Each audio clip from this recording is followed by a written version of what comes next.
More Dark Knight Rises premieres canceled, TV ads pulled, how Hollywood is responding to the real-life tragic events. This tragedy will affect more than just this movie. It's very disturbing, and we're also learning more about Hollywood's reaction to the shooting. Warner Brothers canceled Friday's Paris premiere of The Dark Knight Rises, but going forward, how will the developments in Colorado affect plans to promote this movie? As fantasy action gives way to real-life violence, the studio behind The Dark Knight Rises is thrown into crisis mode.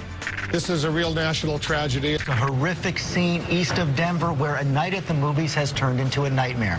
With near round-the-clock coverage of the Colorado movie theater shooting, reportedly the TV networks and Warner Brothers pull commercials for the movie, feeling ads next to the news reports are inappropriate. This was supposed to be the biggest, most hyped movie of the year, and now, because of this tragedy, of course, instantly they've had to scale back their marketing efforts. Ronn Torossian is the founder of New York-based 5W Public Relations, one of the largest corporate crisis management firms in the country. Millions of dollars have been spent by Warner Brothers to make this movie. Millions of dollars have been spent to market this movie. You are seeing premieres being canceled worldwide. You're seeing complete scale back in marketing efforts, and it's something that has to be done. Announced today, premieres in Japan and Mexico, scheduled interviews with the movie stars canceled.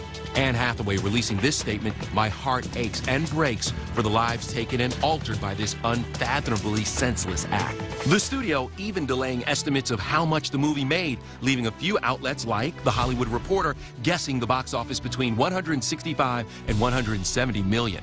Well, in movies, the opening weekend is something which allows the audiences to know that this is something really to watch.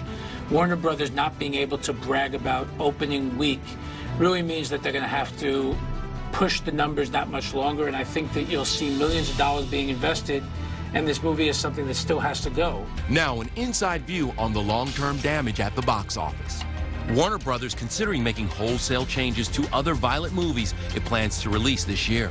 When movies reflect reality, when movies reflect tragedies, you have to change it. It wouldn't be the first time a studio has made changes in the wake of a tragedy.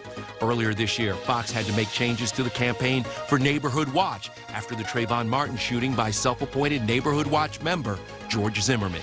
Even the title has changed to just The Watch. When movies reflect reality, when movies reflect tragedies, you have to change it. It has to be something that, you know, you're going to distance yourself from. I think that you will see movie marketing change throughout the summer, but I think ultimately, over the long haul, you're going to see movies being marketed the same way that they've always been marketed. Fox, of course, wanted to distance themselves from that tragedy. The Watch is out this weekend, and some are saying there may be increased security at select theaters for that film. All right.